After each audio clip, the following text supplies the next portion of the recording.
Didukung oleh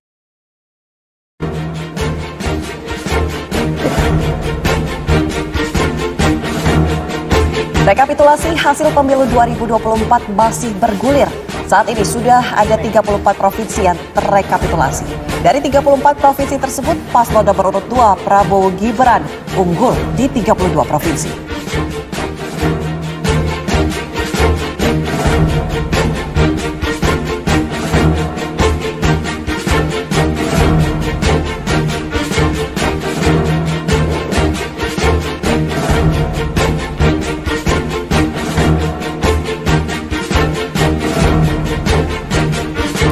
Banjir di Kabupaten Demak, Jawa Tengah masih terus meluas.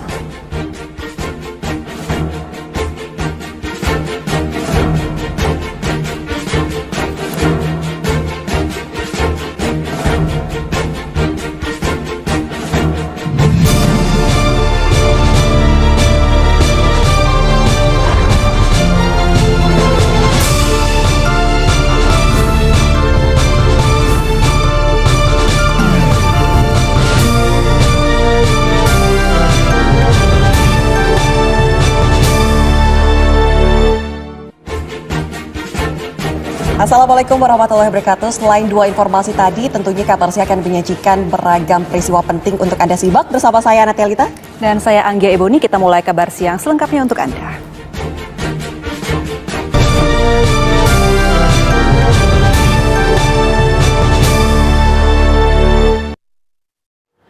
Kita mulai kabar pertama pemirsa. Warga desa Padang Malaka dan desa Aek Simanap, Kabupaten Padang Lawas Utara berunjuk rasa di depan kantor perkebunan kelapa sawit. Warga memblokade pintu masuk menuju kantor dengan cara membakar sejumlah ban bekas sehingga jalan masuk ke perusahaan tidak bisa dilintasi kendaraan perusahaan tersebut. Warga kecewa dengan perusahaan perkebunan yang sudah berdiri selama 36 tahun, namun tidak pernah memberikan kompensasi seperti CSR, perkebunan, dan memperkerjakan warga setempat. Suasana yang sempat memanas dapat dikendalikan aparat kepolisian yang melakukan mediasi antara perusahaan dan massa. Perusahaan berjanji akan melakukan pembedahan hubungan dengan warga yang berada di sekitar wilayah perkebunan. Jangan kami, Pak, masyarakat yang kecil-kecil ini sedikit salah ditindas, tangkap. Tidak setuju. Seharusnya perusahaan ini pun ditindas. Perusahaan ini banyak melanggar hukum. Pembebasan lahan pembangunan tol Becakayu Sesi 2 yang akan dilaksanakan pada tahun 2024 ini menuai protes dari sejumlah warga. Warga menolak nilai ganti rugi yang diajukan tim pengadaan lahan tol Becakayu yang dinilai terlalu kecil. Warga menolak nilai ganti rugi yang ditawarkan tim pembebasan lahan tol Becakayu Sesi 2 yang ditawarkan dianggap tidak wajar. Nilai lahan yang ditawarkan tim pembebasan lahan sebesar 13 juta rupiah per meter dianggap tidak adil. Warga protes karena harga pembebasan lahan dari kementerian mencapai 25 juta rupiah per meter. Terkait pembebasan lahan yang diselenggarakan oleh BPN Kota Bekasi, tim appraisal pembebasan lahan Becakayu Sesi 2, Ari mengatakan, jika ada penolakan, maka kami akan melakukan musyawarah dan mencari titik temu sehingga pembebasan lahan dan pembangunan sesuai dengan waktu yang ditentukan.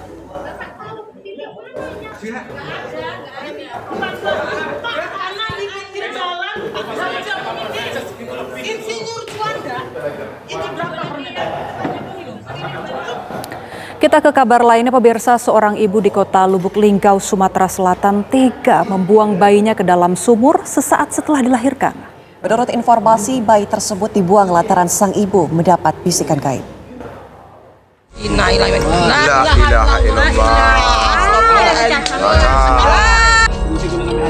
Seorang bayi yang dibuang ibu kandungnya ke dalam sumur sesaat setelah melahirkan, saat ini ditemukan kondisi bayi sudah tidak bernyawa lagi dan kaku. Penemuan bayi yang dibuang ke dalam sumur ini terjadi di Jalan Kayu Merbau, Kelurahan Tabalestari, Kecamatan Lubuk Linggau Timur, Kota Lubuk Linggau ini sempat membuat heboh warga sekitar.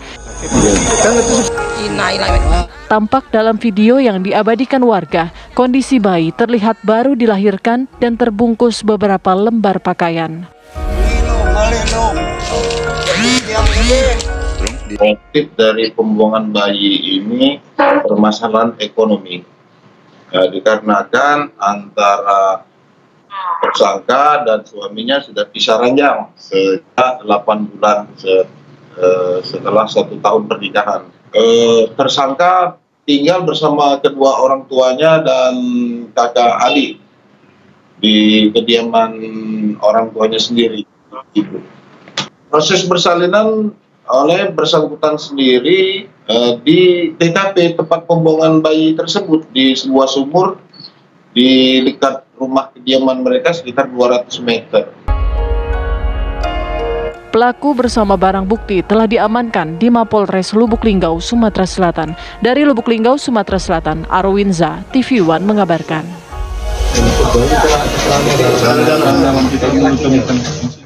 Ada-ada saja pemirsa, petugas Damkar Keramat Jati Jakarta Timur harus melakukan pertolongan pada seorang balita berusia 5 tahun yang memasukkan kepalanya sendiri ke dalam kaleng susu. Proses evakuasi berlangsung dramatis hingga korban histeris. Kepala bocah laki-laki ini tersangkut dan terjepit kaleng susu akibat perbuatannya sendiri. Pihak keluarga yang berupaya melepaskannya tak membuahkan hasil. Kakek korban kemudian membawa cucunya ke pos pemadam kebakaran Batu Ampar, Keramat Jati, Jakarta Timur untuk meminta pertolongan. Proses evakuasi dilakukan menggunakan alat gerinda mini beserta penyangga agar tak melukai kepala korban.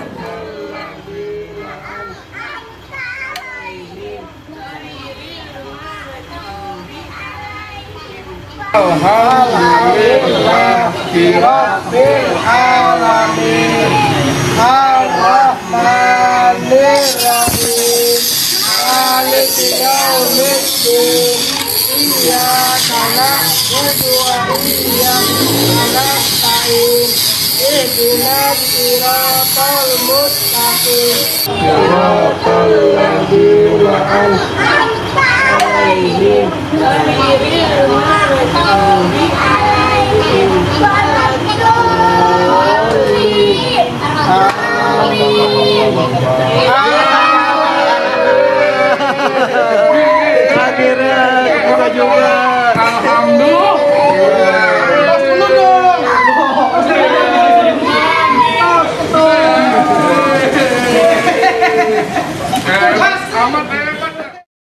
Seorang bocah laki-laki berusia 5 tahun tewas usai terlindas bus di pintu masuk dermaga eksekutif Pelabuhan Merak, Kota Cilegon, Banten. Bocah itu meminta supir untuk membunyikan klakson telolet, namun supir tidak melihat jika korban terlalu dekat dengan ban belakang bus hingga korban terlindas.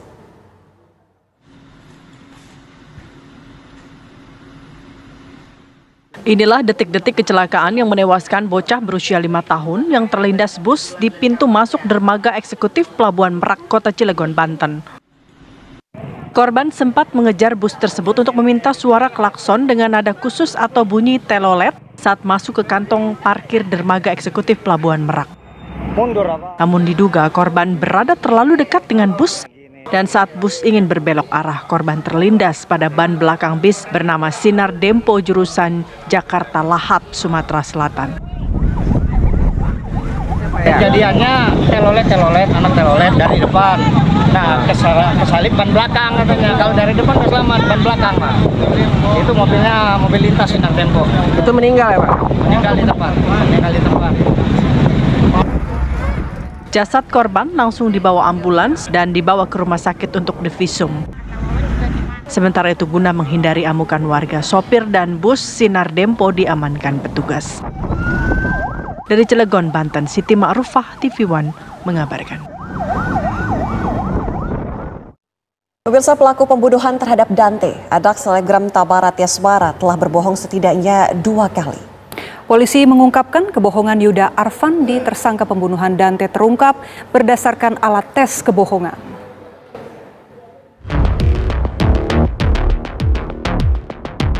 Akhir Februari lalu, polisi menggelar rekonstruksi kasus kematian Raden Andante Khalif Pramudityo alias Dante.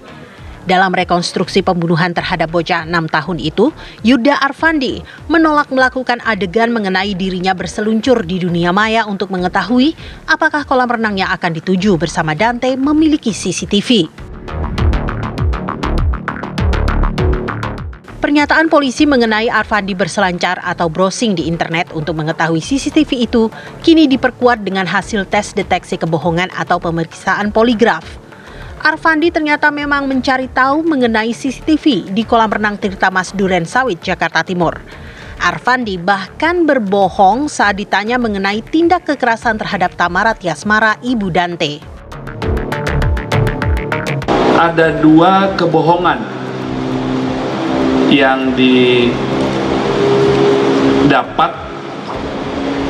berdasarkan hasil pemeriksaan ahli poligraf. Yang pertama, tentang browsing CCTV kolam renang.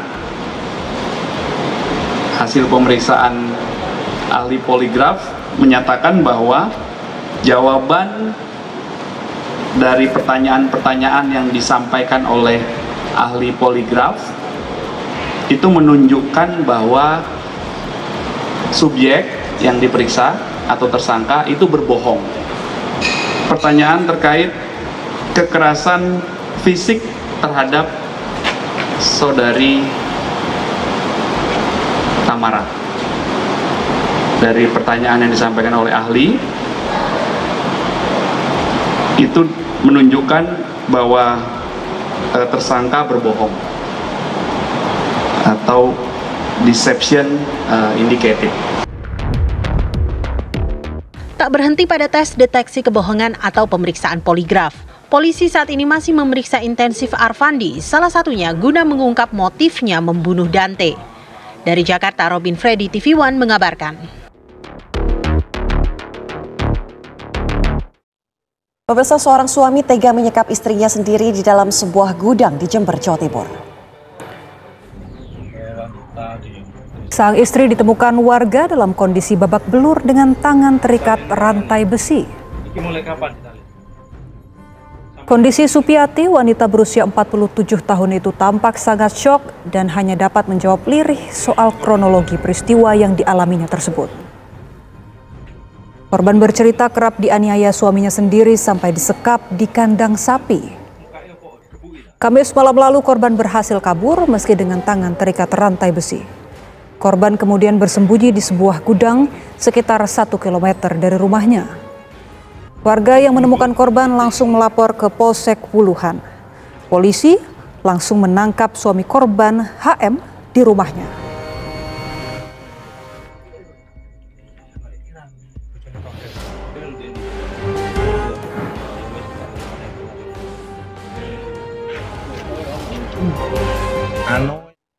Polisi mengungkap fakta baru mengenai kasus satu keluarga yang tewas pasca terjun dari atap apartemen 22 lantai di Penjaringan, Jakarta Utara.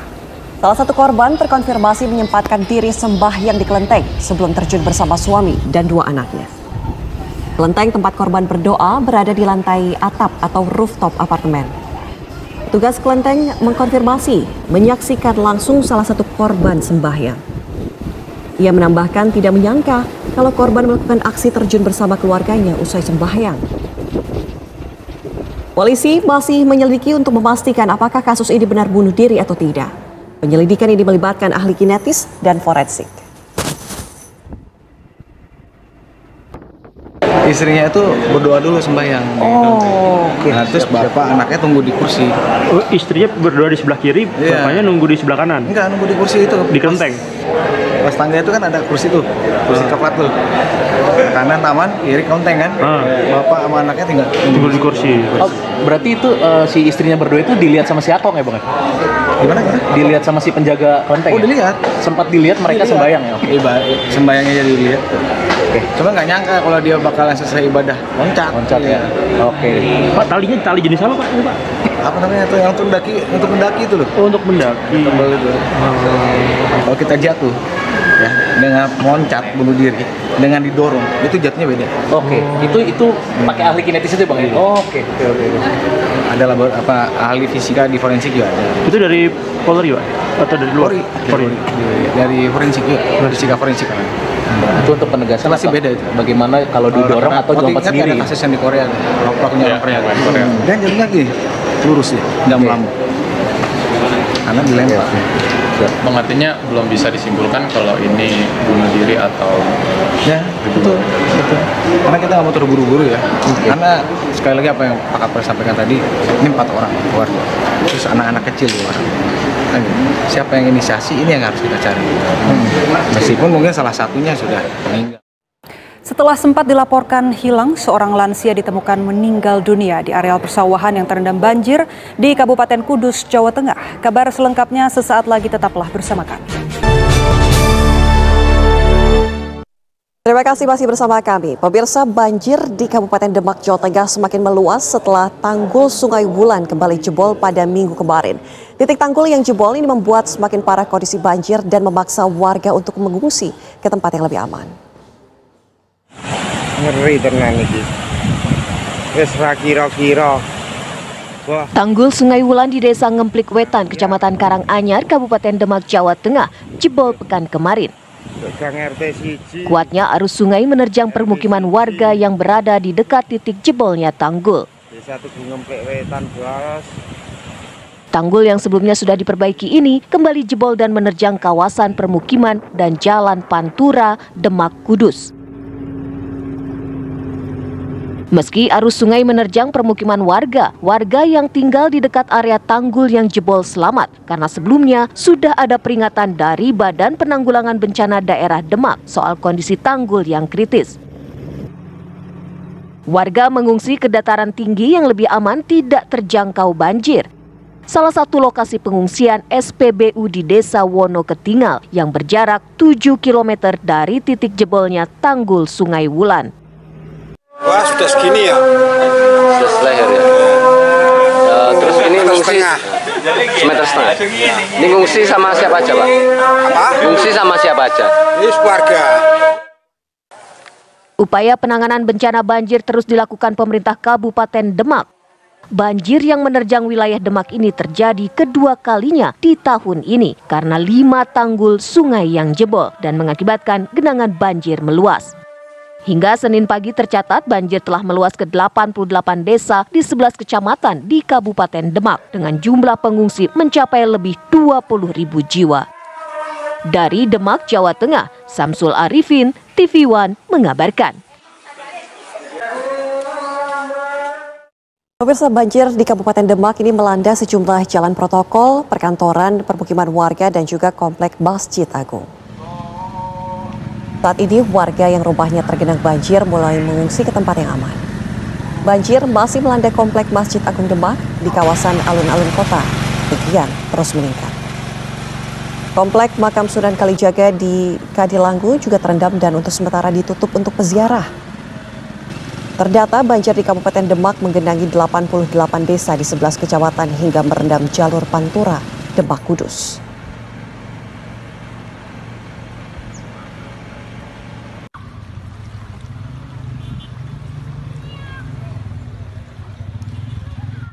Informasi terbaru dari Demak, Jawa Tengah akan disampaikan langsung oleh Arga Dumadi yang sudah berada di lokasi. Selamat siang Arga, bagaimana kondisi terkini di sana? Ya, selamat siang Ana dan pemirsa, kami kabarkan kepada Anda bahwa hingga hari ini banjir di Demak ini belum menunjukkan tanda-tanda surut. Bahkan ada beberapa titik ini di mana banjir malah semakin tinggi begitu. Termasuk di kawasan tempat saya mengabarkan saat ini, yaitu merupakan salah satu desa yang berada di Kecamatan Karanganyar, Demak, Jawa Tengah ini pemirsa, di mana seperti disebutkan sebelumnya bahwa pada hari Minggu kemarin tanggul Sungai Wulan ini bocor dan kemudian akhirnya membanjiri kawasan Kecamatan Karanganyar, termasuk salah satunya adalah desa tempat saya mengabarkan saat ini, di mana di belakang saya ini semakin ke belakang ketinggian air itu semakin tinggi, dan ini memaksa warga di kawasan ini untuk meninggalkan rumah mereka dan mereka mengungsi di kawasan sekitar 2 hingga 3 km dari lokasi tempat saya mengabarkan saat ini. Dan untuk aliran listrik sendiri tentu saja untuk sementara diputus di kawasan ini karena menghindari hal-hal yang tidak diinginkan tentu saja. Dan banjir yang berada di kawasan Demak ini sudah merembet ke kawasan kota, di mana diantaranya sudah disebutkan juga bahwa jalan protokol, kemudian juga Masjid Agung Demak, kemudian juga bahkan di kawasan Makam Sunan Kalijaga sendiri ini juga sudah terkena dampak dari banjir ini, di mana memang kemarin disebutkan disebabkan oleh bocornya tanggul Sungai Wulan, namun kemudian ternyata air ini merembet juga menyebabkan adanya luapan dari sungai lainnya, yaitu seperti Sungai Jajar, begitu pemirsa. Dan hingga saat ini tercatat setidaknya ada 11 kecamatan dan 88 desa yang terendam banjir. Untuk jumlah ini saja ada kemungkinan bertambah mengingat bahwa banjir yang ada di kawasan ini semakin tinggi. Dan hingga saat ini juga untuk tempat pengungsian sendiri memang untuk makanan ini masih tersedia begitu. Namun juga ada orang-orang yang memilih untuk melakukan pengungsian mandiri, di mana mereka mengungsi ke luar kota ataupun juga ke rumah saudara yang tidak terkena dampak dari banjir ini. Dan untuk wilayah jalur Pantura sendiri, tepatnya adalah yang menghubungkan antara Demak dan Kudus, memang disebutkan ini sempat terendam banjir, dan hingga saat ini juga masih ada beberapa titik yang ini terendam banjir dan memaksa kemudian jalur yang harusnya dapat dilalui 2 arah ini hanya dilalui 1 jalur kendaraan saja begitu. Untuk sementara demikian, kembali ke Jakarta. Baik, Arga tadi ada katakan bahwa akibat tanggul jebol imbasnya adalah banjir merendam 88 wilayah. Lantas bagaimana dengan cuaca di sana? Apakah kemudian turun hujan juga atau seperti apa? Ya, Ana dan pemirsa, untuk di Demak sendiri sejak hari Senin kemarin dan juga hari ini tidak turun hujan sama sekali, sehingga diharapkan memang air ini bisa segera surut, Ana. Baik, terima kasih. Laporan langsung Arga Dumadi dari Demak, Jawa Tengah. Selamat siang. Ya pemirsa, setelah sempat dilaporkan hilang, seorang lansia ditemukan meninggal dunia di areal persawahan yang terendam banjir di Kabupaten Kudus, Jawa Tengah. Korban bernama Sarjo, berusia 74 tahun, warga desa Pasuruhan Lor, Kecamatan Jati Kudus. Ia dilaporkan hilang sejak hari Minggu setelah pamit kepada keluarga untuk melihat kandang bebek yang berada di areal persawahan. Sebanyak 20 petugas gabungan dikerahkan untuk mencari korban. Petugas sempat kesulitan karena arus banjir yang cukup deras. BPBD Kabupaten Kudus mencatat korban meninggal dunia akibat banjir kini mencapai 7 orang. 6 orang meninggal dunia karena terseret arus banjir, seorang korban lainnya akibat tersengat listrik di lokasi banjir.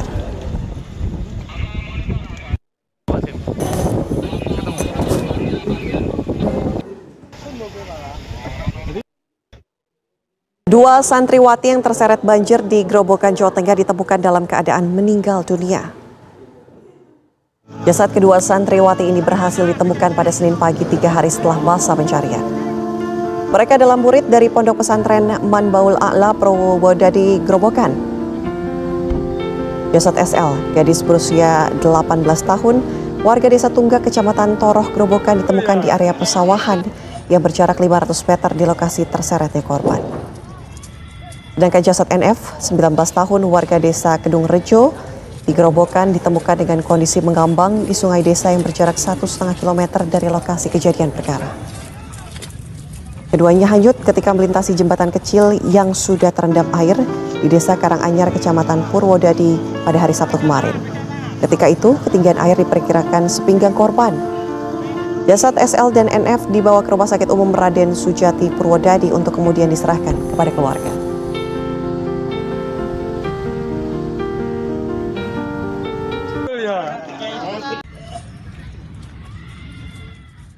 Viral sebuah video yang memperlihatkan perjuangan warga Grobogan, Jawa Tengah ketika memakamkan seorang kerabatnya kala banjir melanda.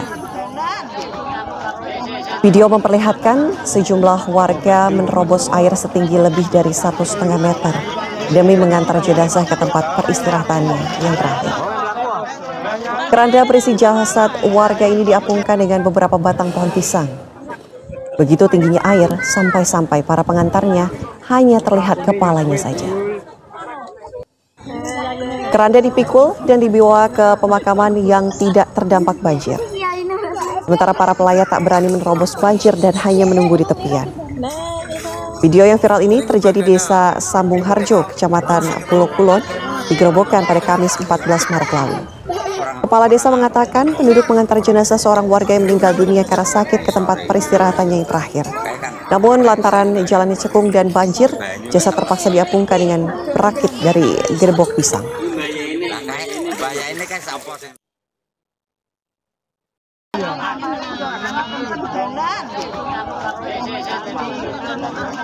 Terjebak banjir, pemirsa, seorang lansia di Pati, Jawa Tengah yang menderita sakit lumpuh dievakuasi petugas gabungan TNI Polri dan relawan ke rumah sakit. Mbah Rodia, 82 tahun, warga desa Doropayung terpaksa dievakuasi petugas ke rumah sakit setelah 4 hari terjebak banjir di dalam rumahnya. Evakuasi lansia tersebut berlangsung dramatis. Petugas terpaksa menggunakan perahu kecil agar bisa mengevakuasi korban. Selain tingginya genangan air, banjir yang mencapai 70 cm, kemudian sempitnya jalan menuju rumah korban membuat petugas kesulitan mengevakuasi korban. Korban dievakuasi keluar rumah karena dikhawatirkan genangan banjir semakin meninggi akibat dibukanya pintu air bendungan Wilalu di Undaan Kudus yang mengarah ke Sungai Silugonggo Juwana.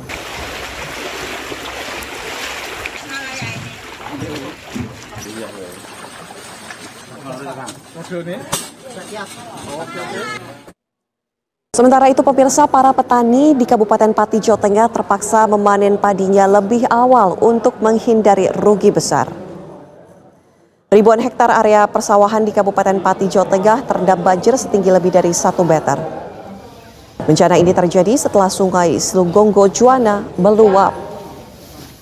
Mencegah rugi lebih banyak, petani desa Tondobulyo, Kecamatan Jakadan memilih memanen padi lebih cepat dari seharusnya.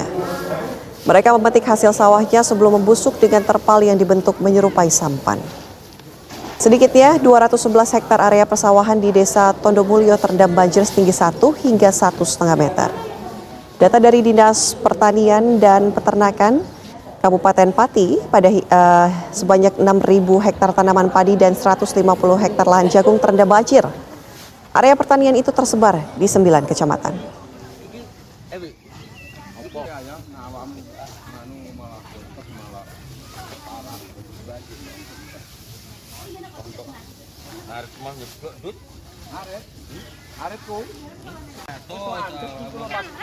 Rekapitulasi suara pemilu 2024 selangkah lagi rampung, pemirsa. Komisi Pemilihan Umum tinggal menyisakan rekapitulasi suara untuk 4 provinsi hari ini. Selengkapnya sesaat lagi di Kabar Siang.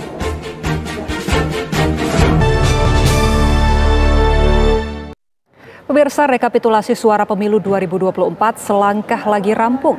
Komisi Pemilihan Umum tinggal menyisakan rekapitulasi suara untuk 4 provinsi hari ini. Sejauh ini KPU sudah menyelesaikan rekapitulasi suara di 34 dari total 38 provinsi, sehingga tinggal menyisakan 4 provinsi lagi. Rekapitulasi ketiga provinsi yang tersisa adalah Provinsi Jawa Barat, Papua, Papua Pegunungan, dan Maluku. Keterlambatan rekapitulasi di tingkat kecamatan menjadi salah satu faktor belum diselesaikannya rekapitulasi Provinsi Jawa Barat.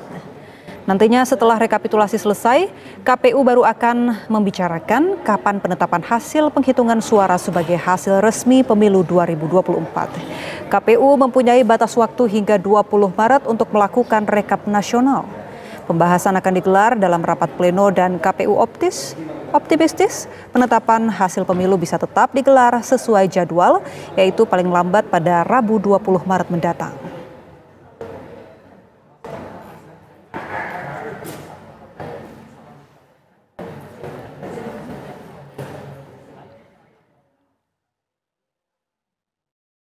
Informasi terbaru dari KPU akan disampaikan oleh rekan kami Ikra Anggana. Selamat siang Ikra, kira-kira kapan KPU akan menetapkan hasil pemilu 2024? Baik, selamat siang Ebony dan juga pemirsa. Mengenai kapan KPU akan menetapkan hasil resmi dari hasil Pilpres 2024. Tadi pada pukul 11.00 waktu Indonesia Barat, Komisioner KPU Agus Melas menyampaikan bahwa variabel yang paling penting untuk mengumumkan hasil resmi ini adalah merekapitulasi 38 provinsi atau merekapitulasi seluruh suara yang masuk pada tiap provinsi, di mana hari ini memang rencananya 4 provinsi lagi yang akan direkapitulasi oleh Komisi Pemilihan Umum Republik Indonesia. Nanti setelah 38 provinsi ini sudah direkapitulasi, baru pihak KPU akan bersama-sama menggelar rapat pleno penetapan pengumuman hasil Pilpres 2024, di mana nanti juga rapatnya akan digelar bersama 7 anggota Komisioner KPU dan juga Ketua KPU Hasyim Asyari. Dapat kami informasikan, Ebony dan juga pemirsa, memang untuk proses rekapitulasi hari ini, informasinya akan dimulai dari Provinsi Jawa Barat dan juga Provinsi Maluku. Tadi Komisioner KPU menjelaskan bahwa perwakilan provinsi dari Provinsi Jawa Barat ini sudah tiba di gedung KPU RI, dan perwakilan beberapa saksi dari partai politik juga sudah hadir di sini, namun masih melakukan proses validasi berkas di ruang sidang rapat pleno panel A di lantai 3 gedung KPU Menteng Jakarta Pusat. Sementara untuk perwakilan dari Provinsi Maluku sendiri ini diketahui masih baru tiba di Bandara Soekarno-Hatta, sedang dalam perjalanan menuju ke kantor Komisi Pemilihan Umum Republik Indonesia. Memang sejatinya jadwal rekapitulasi hari ini dimulai pada pukul 10.00 waktu Indonesia Barat, namun ini sedikit mundur dikarenakan memang KPU juga baru selesai melakukan rekapitulasi provinsi ke-34 ini pada pukul 1 dini hari tadi, di mana pada pukul 1 dini hari tadi KPU merekapitulasi suara dari Provinsi Papua Barat Daya, di mana di Provinsi Papua Barat Daya dimenangkan oleh Capres nomor urut 2 Prabowo Subianto dan Gibran Raka Buming Raka. Sejauh ini dari 34 provinsi, 32 provinsi ini dimenangkan oleh paslon nomor urut 2 dan 2 provinsi ini dimenangkan oleh paslon nomor urut 1 Anies Baswedan Mohaimin Iskandar di Provinsi Sumatera Barat dan juga Provinsi Aceh. Dan untuk paslon nomor urut 3 sampai saat ini masih belum mendapatkan kemenangan dari provinsi manapun. Namun kita akan lihat apakah akan ada perubahan yang signifikan, mengingat Provinsi Jawa Barat ini adalah provinsi yang memiliki DPT atau daftar pemilih tetap ini terbanyak yang ada di tetap, ditambah 3 provinsi lainnya, yaitu Provinsi Maluku, Provinsi Papua Pegunungan. Untuk situasi terkini di kantor KPU RI sendiri, memang penjagaan diperketat saat ini, lebih ketat daripada hari biasanya, di mana anggota Brimob dan juga dari pasukan keamanan gabungan dari Polda Metro Jaya ini dikerahkan untuk mengamankan, mensterilisasikan di ruas Jalan Imam Bonjol dan sekitarnya. Memang sampai saat ini kami masih menunggu kapan rekapitulasi akan dimulai. Untuk sementara saya kembalikan ke Anggia Ebony di studio. Baik, terima kasih Ikra Anggena melaporkan langsung dari KPU. Kita tunggu 4 provinsi selesai melakukan rekapitulasinya hari ini. Pemirsa, rekapitulasi hasil pemilu 2024 masih bergulir. Saat ini sudah ada 34 provinsi yang terrekapitulasi. Dari 34 provinsi tersebut, paslon nomor urut 2 Prabowo Subianto Gibran Raka Buming Raka unggul di 32 provinsi. Sementara pasangan nomor urut 1 Anies Baswedan Mohaimin Iskandar unggul di 2 provinsi, dan paslon nomor urut 3 Ganjar Pranowo Mahfud MD meraih sekitar 17% suara. Minggu malam, KPU telah mengesahkan hasil rekapitulasi suara dari Provinsi Papua Tengah. Berdasarkan hasil rekapitulasi Provinsi Papua Tengah, paslon nomor urut 2 Prabowo Subianto dan Gibran Raka Buming Raka berada di posisi pertama. Dengan demikian, KPU sudah melakukan rekapitulasi nasional di 34 provinsi. Tersisa 4 provinsi lagi yang belum terrekapitulasi, yaitu Jawa Barat, Maluku, Papua, dan Papua Pegunungan.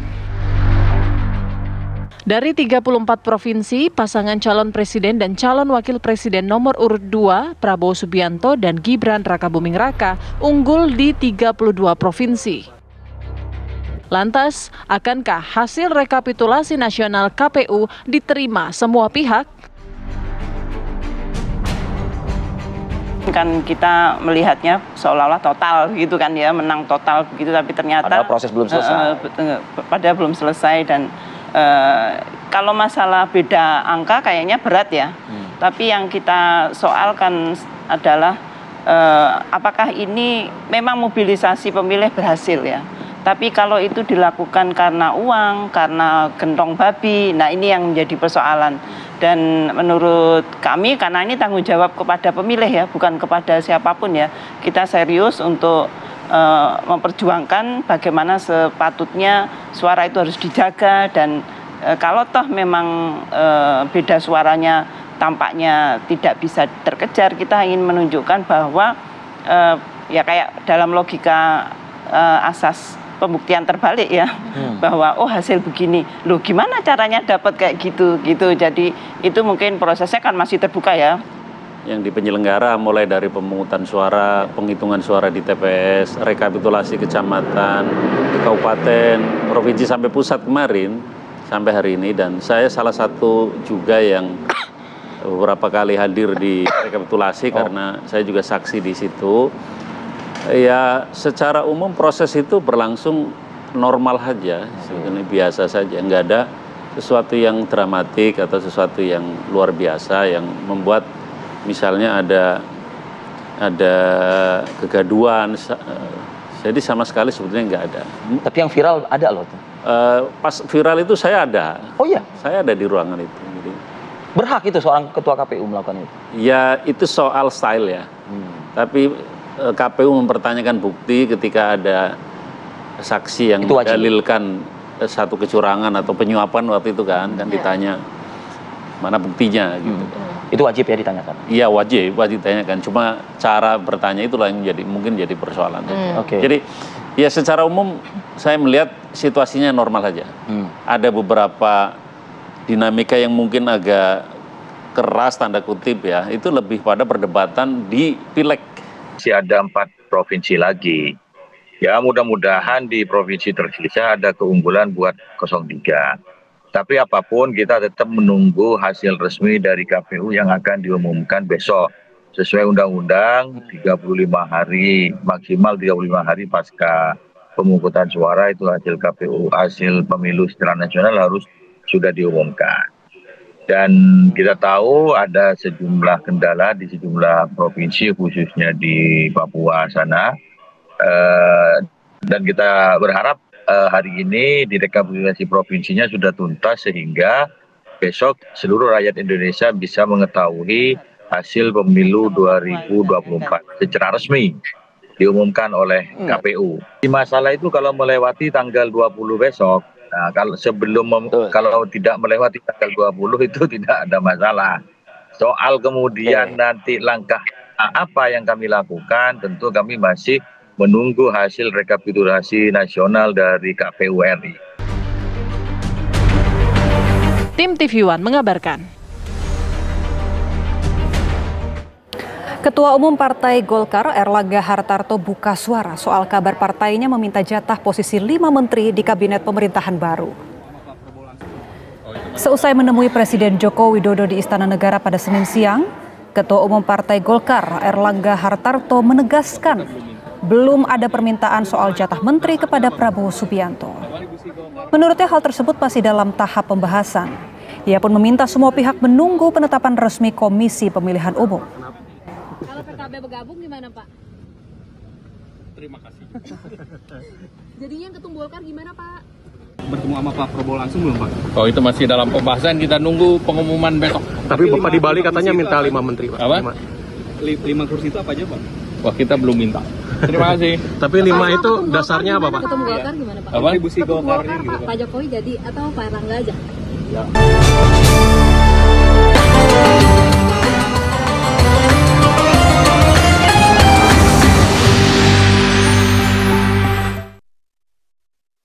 Kembali di kabar siang, pemirsa, Bank Indonesia menyediakan layanan penukaran uang keliling, salah satunya di Pasar Koja Baru, Jakarta Utara. Warga pun ramai mengantre untuk menukarkan pecahan uang baru. Untuk dapat menukarkan uang, warga sebelumnya harus mendaftar secara online terlebih dahulu. Tradisi penukaran uang baru biasa dilakukan masyarakat Indonesia di bulan puasa untuk dibagi-bagikan ke sanak keluarga pada saat Hari Raya Idul Fitri. Warga umumnya menukarkan uang untuk nominal pecahan Rp2.000, Rp5.000, Rp20.000, dan Rp50.000. Untuk kali ini penukaran uang dibatasi. Setiap orang hanya diperbolehkan menukarkan maksimal 4 juta rupiah. Kuota warga di setiap lokasi penukaran uang berbeda-beda, mulai dari 200 hingga 300 orang per harinya di setiap satu titik lokasi.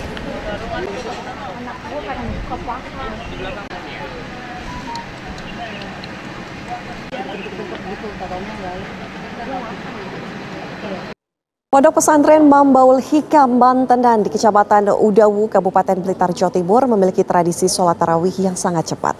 Sholat tarawih cepat ini sudah dilakukan sejak 1 abad lalu tanpa meninggalkan rukun sholat.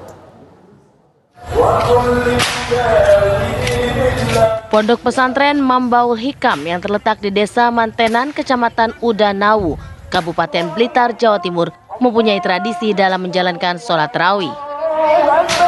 Dalam pelaksanaannya, Pondok Pesantren Mambaul Hikam hanya membutuhkan waktu 7 menit untuk menyelesaikan 20 rakaat sholat tarawih dan 3 rakaat sholat witir.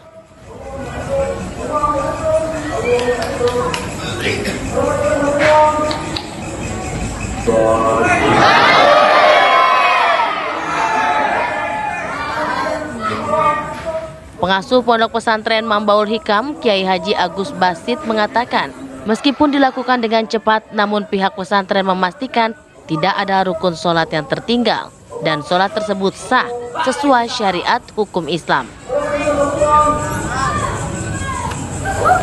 Yang namanya kita melakukan sujud, kita melakukan ruku, dan melakukan iktidal, itu tumakninahnya itu biqadri subhanallah.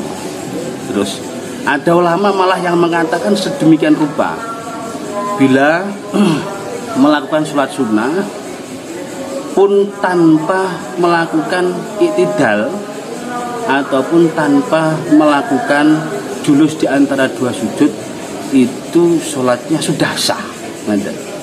Sholatnya sudah sah.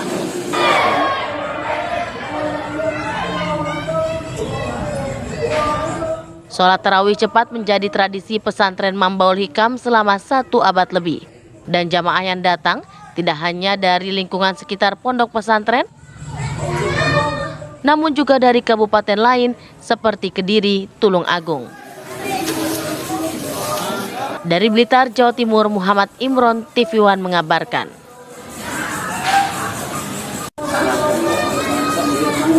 Ya pemirsa, bagi Anda yang sedang berada di Makassar, Sulawesi Selatan, kami memiliki rekomendasi sajian kuliner yang cocok buat Anda berbuka puasa selain coto dan konro. Sajian yang lezat ini punya kuah lezat dan isian daging yang enak. Kuliner khas Makassar kali ini adalah sop saudara. Kita simak pemirsa liputannya.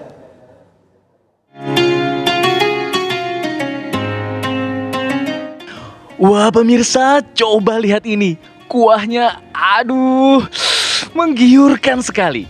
Perkenalkan, kuliner Makassar nih bos. Senggol dong. Makassar tidak hanya terkenal dengan kuliner coto Makassar dan juga sop konro saja. Yang ini adalah sop saudara. Mirip sih dengan coto Makassar, tapi perbedaan dari sop saudara terletak pada isian dan kuahnya. Selain daging sapi, sop ini juga bisa diisi dengan kikil, paru, lidah, lengkap dengan bihun, perkedel kentang, telur rebus. Isiannya banyak. Coba kita hitung nih, si abangnya masukin potongan jeroan sapi. 1, 2, 3, 4 jeroan paru.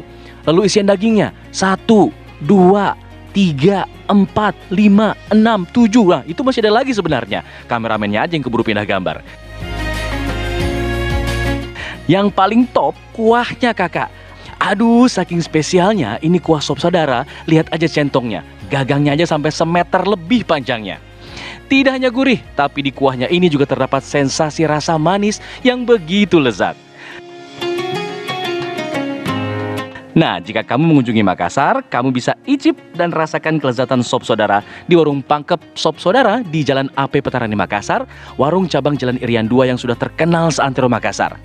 Saking ramainya peminat kuliner yang berkunjung ke sini selama bulan puasa, warung sop saudara ini buka dari jam 2 siang untuk melayani yang ingin bungkus buat berbuka dan terus buka sampai melayani orang-orang yang hendak sahur dan baru tutup saat imsak.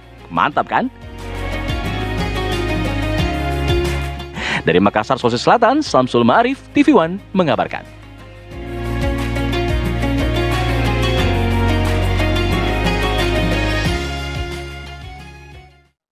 Nah pemirsa, kalau takjil berbuka puasa ini disunahkan berupa hidangan yang manis. Di Ampel, Surabaya, sajian es tarbos khas sarbat ini khas Pakistan dibagikan gratis untuk berbuka puasa.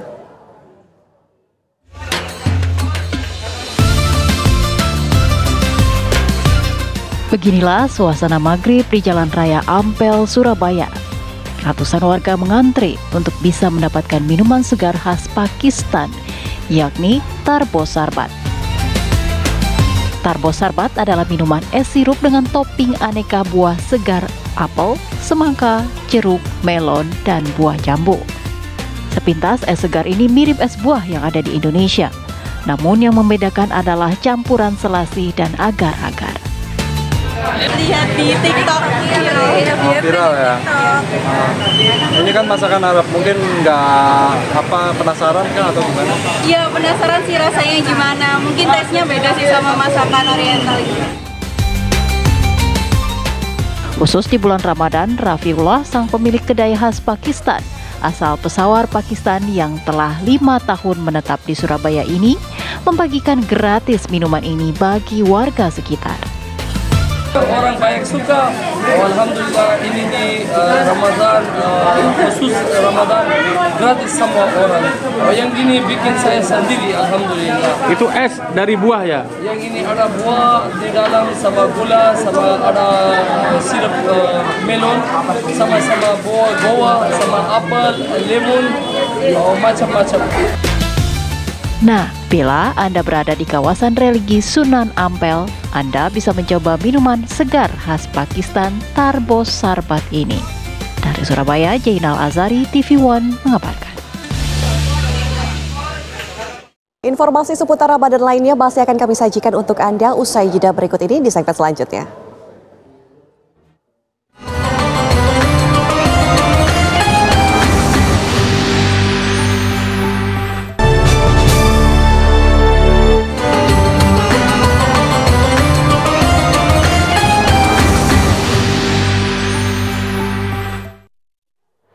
Pemirsa, tiket arus mudik dan balik kereta api di wilayah Daob 6 Yogyakarta sudah mulai diserbu masyarakat.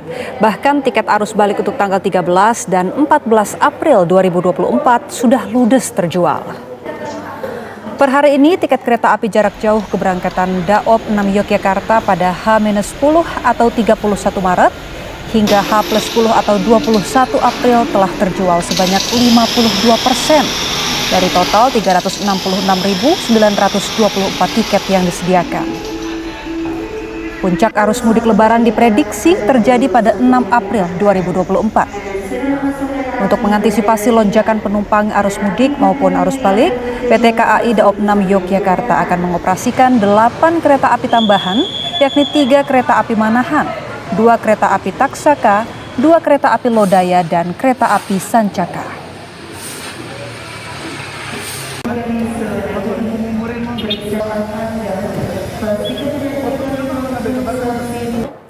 Pemirsa, batik selama ini identik dengan fashion. Namun di Kampung Batik Laweyan, Solo, Jawa Tengah, batik dijadikan media dakwah dalam bentuk mushaf Al-Quran. Untayan ayat-ayat di atas kain terlihat indah saat dibubuhkan melalui proses membatik.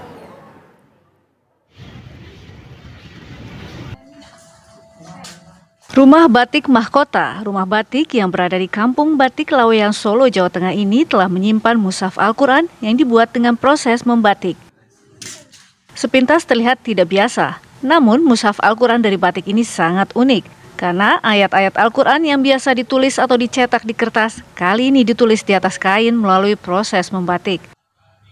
Lembaran-lembaran kain diibaratkan kertas, sementara lelehan lilin atau malam diibaratkan tintanya. Melalui canting sebagai penanya, keindahan ayat-ayat Al-Quran pun ditulis.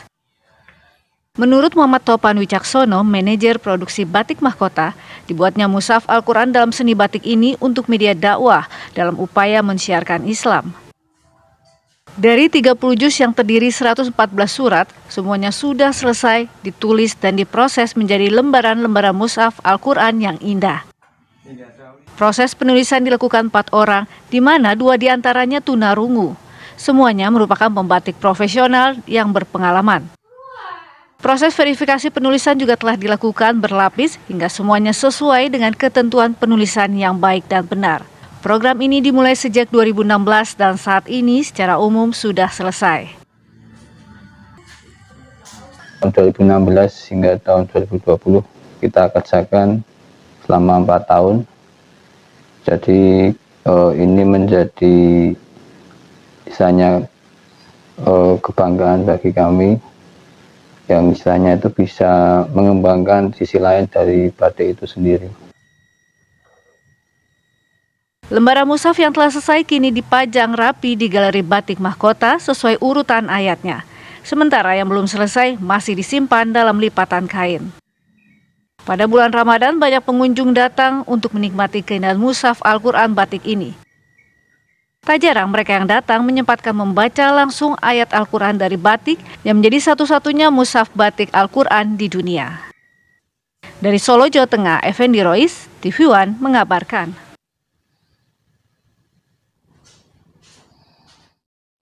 Pemirsa, sate Jaya Agung atau dikenal dengan sebutan sate Sabang menjadi salah satu menu buka puasa favorit di Jakarta.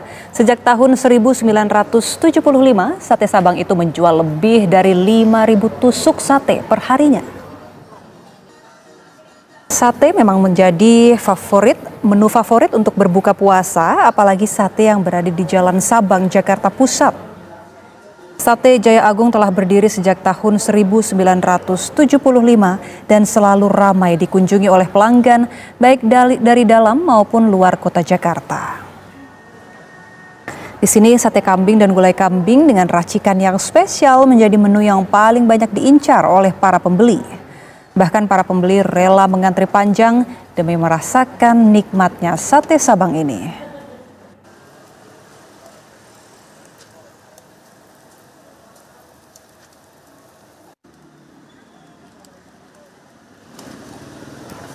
Pemirsa, pasukan Garuda Satgas Yonmek TNI Konga ke-23 Unifil menjalankan ibadah puasa Ramadan di Lebanon Selatan.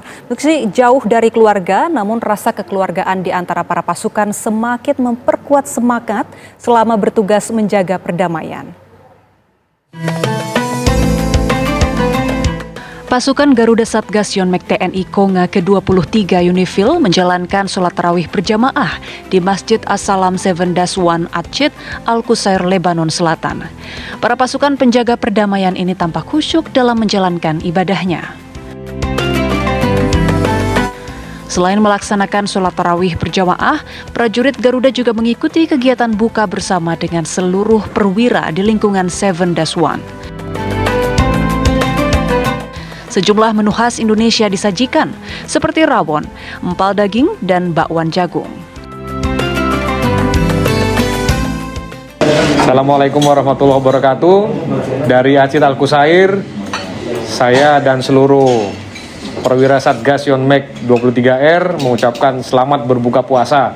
Walaupun memang di tanah air pasti sudah tengah malam. Kebetulan hari ini kita berbuka puasa dengan menu yang khas Indonesia, ada rawon, ada ini favorit saya. Ini bakwan, ini yang kita tunggu-tunggu kalau kita berbuka puasa di Atchit Al-Qusair. Terima kasih, sekali lagi selamat berbuka puasa bagi rekan-rekan di tanah air. Garuda!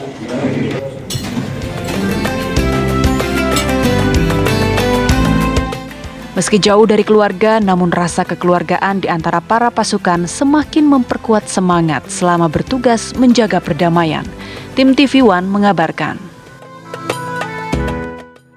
Pemirsa, piramida Giza merupakan piramida terbesar di Mesir dan merupakan salah satu keajaiban dunia.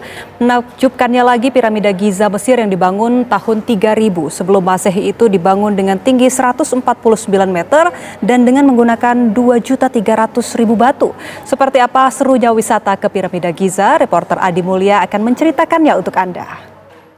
Assalamualaikum warahmatullahi wabarakatuh. Pemirsa, kami bersama dengan juru kamera Bo Iman saat ini berada di base spot dari piramida Giza, di mana di sini terdapat 3 piramid sekaligus dalam satu tempat dan pengunjung bisa berfoto-foto di sini.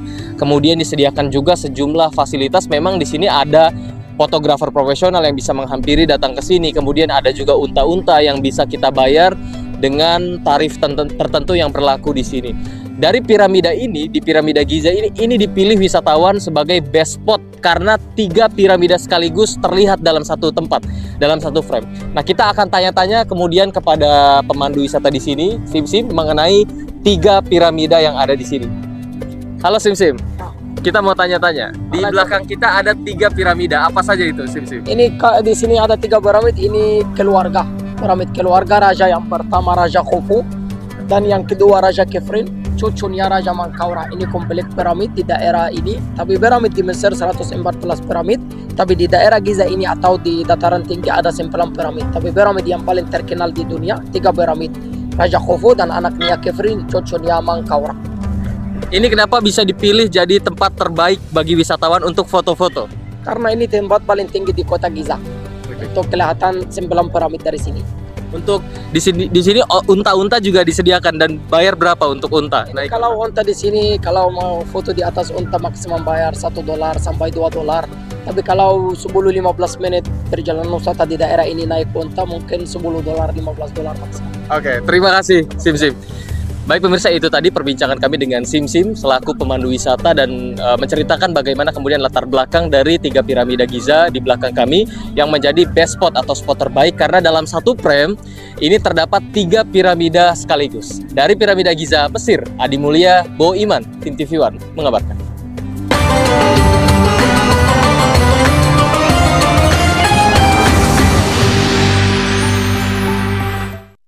Pemirsa, fighter One Pride MMA King Size New Champion Yudi Cahyadi akan berangkat menuju Shanghai, China Selasa malam ini untuk mengikuti tryout UFC Performance Institute. Yudi akan bersaing dengan fighter-fighter se-Asia Tenggara untuk mendapatkan tiket beasiswa berlatih di UFC Performance Institute hingga dipromosikan ke Road to UFC Season 3. Fighter One Pride MMA King Size New Champion Yudi Cahyadi akan berangkat menuju Shanghai, China Selasa malam esok untuk mengikuti tryout UFC Performance Institute. Tryout yang berlangsung sampai 23 Maret ini adalah tahapan awal bagi Yudi untuk menuju oktagon UFC.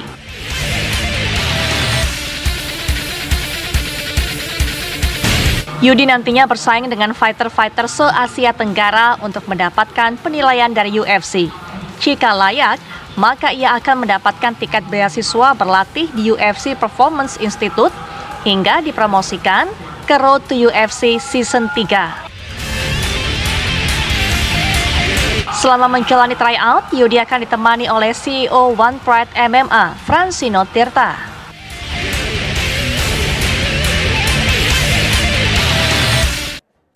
Dan langsung saja pemirsa, kita akan bergabung dengan Yudi Cahyadi, salah satu fighter MMA yang akan berangkat ke Shanghai malam nanti. Selamat siang Mas Yudi. Oke Mas Yudi, malam nanti kan akan berangkat nih untuk mengikuti tahapan UFC Performance Institute. Bagaimana sih cerita awalnya, proses seleksi ataupun audisinya Mas, boleh diceritakan? Sesuai schedule yang saya tahu sih ya kemarin Bang Walter, nanti di sana itu ada sparring gitu kan, sparring grappling, sparring striking, sparring gulat, dan nanti ada sparring MMA juga, dan terus nanti ada ini juga tes fisiknya juga, di tes fisik nanti di sana. Oke. Sementara segitu yang saya tahu, tapi untuk detailnya nanti di sana mungkin. Oke, Mas Yudi, ini kan Mas Yudi jadi satu-satunya perwakilan dari Indonesia yang terpilih ya. Kemarin proses seleksinya susah nggak sih? Berapa lama sih, Mas? Untuk seleksi untuk bisa ikut di sini tryout, mungkin itu langsung dipilih dari pihak UFC-nya, melihat dari jam terbang saya main di One Pride, begitu. Dan saya terpilih, alhamdulillah. Oke, nah di sana ini kan Mas Yudi akan bertemu dengan atlet-atlet dari berbagai negara ya tentunya. Persiapannya seperti apa nih Mas? Persiapannya seperti biasa, setelah pertandingan kemarin langsung saya persiapkan latihan lagi sampai sekarang untuk bisa memberikan hasil yang maksimal dan optimal nanti di sana di Shanghai. Mungkin ada teknik-teknik yang akan Mas Yudi poles mungkin? Pasti di sini saya pasti berlatih tentang strikingnya juga, berlatih gulat, BJJ, dan powernya stamina tetap dijaga untuk nanti di sana bisa berhasil. Berarti selama beberapa hari terakhir ini intens banget ya Mas Yudi ya, latihannya ditingkatkan Intens latihan ya? Iya, karena Oke, saya tahu dari Kopi juga mungkin kabar, ya. ada pelatihan khusus Mas? Ya, Boleh diceritakan Mas Yudi? Dari Kobi juga dari mungkin? Kobi dari Kobi kemarin pas saya pertandingan terakhir dari CEO di Provenzano memberi kabar ya untuk saya nanti ikut di tryout UFC, dan setelah dikasih kabar itu saya langsung bersemangat siap-siap langsung latihan lagi setelah pertandingan kemarin terakhir. Oke, target yang ingin Mas Yudi capai ini apa sih? Apakah wajib harus lanjut nih ke Road to UFC Season 3? Target saya harus sukses dan lancar nanti sampai Road to UFC di bulan Juni kalau nggak salah. Oke, berarti optimistis ya Mas ya? Semangat ya, pasti lanjut ya? Oke, baik. Amin. Terima kasih Mas Yudi Cahyadi. Semoga sukses nanti mengikuti tryout UFC-nya. Baik, terima kasih. Dan selanjutnya pemirsa, Kabar Siang masih akan kembali dengan sejumlah informasi menarik lainnya untuk Anda. Tetaplah bersama kami.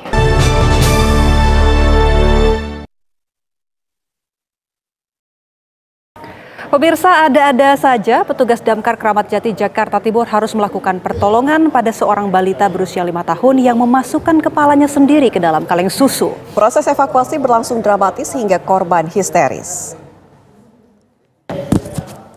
Kepala bocah laki-laki ini tersangkut dan terjepit kaleng susu akibat perbuatannya sendiri. Pihak keluarga yang berupaya melepaskannya tak membuahkan hasil. Kakek korban kemudian membawa cucunya ke pos pemadam kebakaran Batu Ampar Kramat Jati, Jakarta Timur untuk meminta pertolongan. Proses evakuasi dilakukan menggunakan alat gerinda mini beserta penyangga agar tak melukai kepala korban.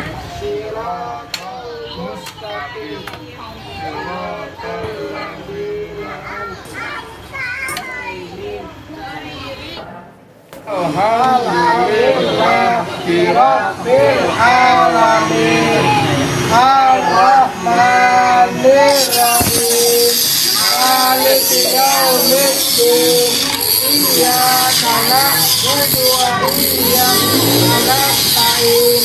Ihdinas siratal mustaqim. Siratal ladzina an'amta 'alaihim ghairil maghdubi 'alaihim waladdallin.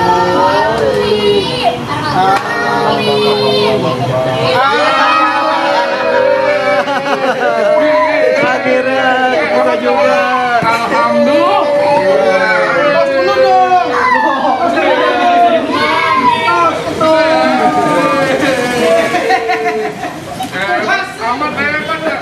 Informasi lainnya pemirsa, seorang bocah laki-laki berusia 5 tahun tewas usai terlindas bus di pintu masuk dermaga eksekutif Pelabuhan Merak, Kota Cilegon, Banten. Bocah itu meminta sopir untuk membunyikan klakson telolet, namun sopir tidak melihat jika korban terlalu dekat dengan ban belakang bus hingga korban terlindas.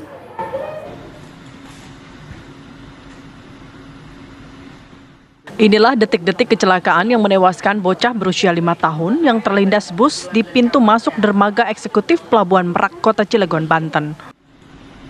Korban sempat mengejar bus tersebut untuk meminta suara klakson dengan nada khusus atau bunyi telolet saat masuk ke kantong parkir dermaga eksekutif Pelabuhan Merak.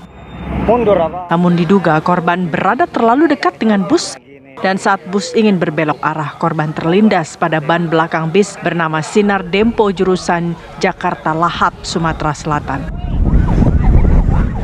Kejadiannya telolet anak telolet dari depan. Nah, kesalip ban belakang katanya. Kalau dari depan selamat, ban belakang Pak. Itu mobil lintas Sinar Dempo. Itu meninggal ya Pak? Meninggal di tempat. Jasad korban langsung dibawa ambulans dan dibawa ke rumah sakit untuk divisum. Sementara itu guna menghindari amukan warga, sopir dan bus Sinar Dempo diamankan petugas. Dari Cilegon, Banten, Siti Ma'rufah, TV One mengabarkan.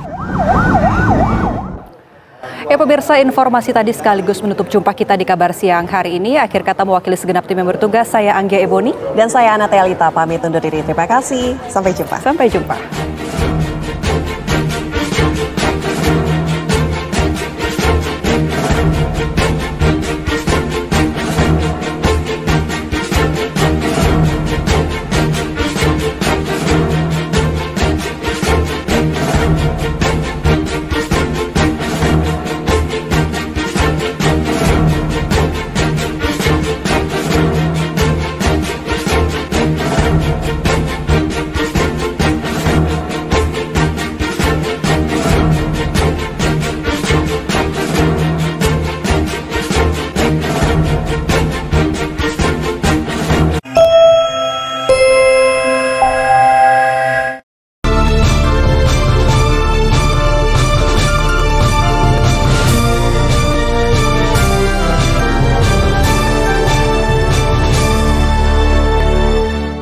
Didukung oleh